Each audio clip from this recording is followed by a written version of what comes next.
2026 সালের 15 জুলাই মধ্যরাত বনানীর ডিওএইচএস এর একটি বাসায় পুলিশের গোয়েন্দা বিভাগের একটি দল ভিতর থেকে দরজা খুলে দেন এক বৃদ্ধা। দরজা খোলার পর গোয়েন্দারা সরাসরি কোনো অভিযান বা গ্রেপ্তার বিষয়ক কোনো ভয় ভীতি না দেখিয়ে অতিথির মতো আচরণ করেন। তার মেয়ের নাম ধরে ডেকে জানতে চান তিনি বাসায় আছেন কিনা। গোয়েন্দা কর্মকর্তারা পরিচয় দেন এয়ারটেল অফিসের তার মেয়ের সহকর্মী। দরজা খোলার পর অত্যন্ত নাটকীয় ও সুকৌশলে এগোয় পুরো প্রক্রিয়া। মধ্যরাতে অফিসের লোক বাসায় আসায় স্বাভাবিকভাবেই ওই বাসার ভেতরে কৌতূহল ও কিছুটা সন্দেহ তৈরি হয়। বয়োবৃদ্ধ ব্যক্তি জানতে চান, এত রাতে অফিসের কাজ কেন, আমাকে বলুন কি বিষয়। গোয়েন্দারা তখন কৌশলগতভাবে বয়োজ্যেষ্ঠ লোকটির চেহারা পর্যবেক্ষণ করেন। বাড়ির অল্প আলোতেও কর্মকর্তাদের চোখ এড়ায়নি তার নাকের নিচে থাকা সেই পরিচিত তিল বা আঁচিলটি। এ সময় ডিবি কর্মকর্তারা বলেন, মুরব্বী, আমরা তো আপনাকে চিনি না, আপনি কে? আমরা যার সঙ্গে দেখা করতে এসেছি তার সঙ্গে দেখা করতে দিন। সরল বিশ্বাসে এবং কিছুটা আত্মবিশ্বাসের সঙ্গে মুরব্বী উত্তর দেন, আমি মোজাফফর, মেয়ের বাবা। মোজাফফরের মুখ থেকে এই কথা শোনার পর আর এক মুহূর্ত অপেক্ষা না করে ডিবির চৌকস দল পকেট থেকে হ্যান্ডক্যাপ বের করে মোজাফফরের হাতে পরিয়ে দেন। চোখের পলকে দীর্ঘদিনের ছদ্মবেশী ও সুচতুর পলাতক আসামির হাতজোড়া অবরুদ্ধ হয়ে পড়ে আইনের খাঁচায়।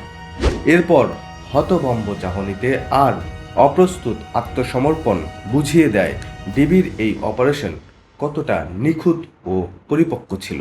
মোজাফফরের আর বুঝতে বাকি রইল না, ৪৫ বছর আগে চট্টগ্রাম সার্কিট হাউসে স্বাধীনতার ঘোষক প্রেসিডেন্ট জিয়াউর রহমানকে হত্যার কারণেই তার হাতে আইনের হ্যান্ডকাপ।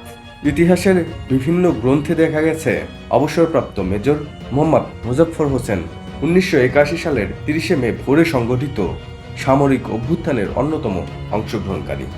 জিয়াউর রহমানকে হত্যায় সেদিন যেসব বিপদগামী সেনা সদস্য অংশ নিয়েছিলেন তাদের একজন এই মোজাফফর।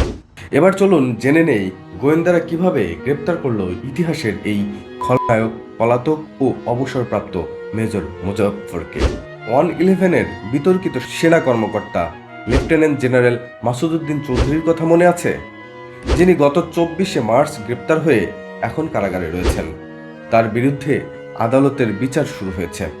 সেই মাসুদ উদ্দিন চৌধুরীর মোবাইল ফোন ফরেনসিক করে গোয়েন্দারা দেখতে পান তার সঙ্গে নিয়মিত যোগাযোগ হতো এই মোজাফফর হোসেনের।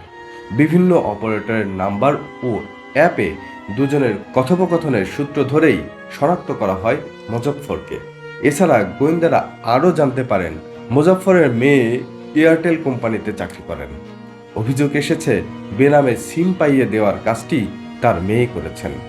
এরপর গোয়েন্দারা তার মেয়ের অফিসের চারপাশে নজরদারি শুরু করেন।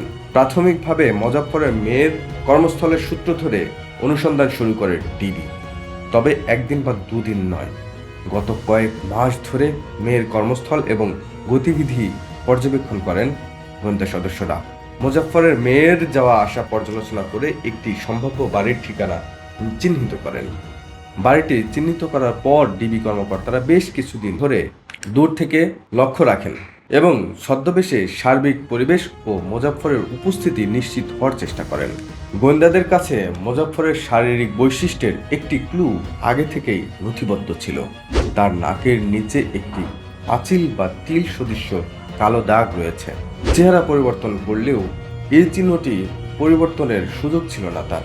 অভিযানে যাওয়ার আগে গোয়েন্দা কর্মকর্তারা এই চিহ্নটিকে তাদের প্রধান শনাক্তকরণ সূত্র হিসেবে নির্ধারণ করেন। মেয়ে এয়ারটেলের চাকরি ও মুখের আঁচিলের মতো চিহ্ন, মূলত এই দুটি ক্লুই ছিল গোয়েন্দাদের কাছে, যেগুলোর ভিত্তিতে বাংলাদেশের বহুদলীয় গণতন্ত্রের প্রবক্তা শহীদ রাষ্ট্রপতি জিয়াউর রহমানের হত্যাকারীদের একমাত্র জীবিত এই অপরাধীকে গ্রেপ্তার করতে সক্ষম হয় ডিবি। পরে আইনি প্রক্রিয়া শেষে সেনাবাহিনীর হাতে তুলে দেওয়া হয়েছে কোর্ট মার্শালের জন্য। সেখানে জিজ্ঞাসাবাদ ও বিচার প্রক্রিয়া সম্পন্ন হবে। ডিবি পুলিশের এমন সাফল্য আপনি কিভাবে দেখেন, কমেন্টে জানাতে পারেন।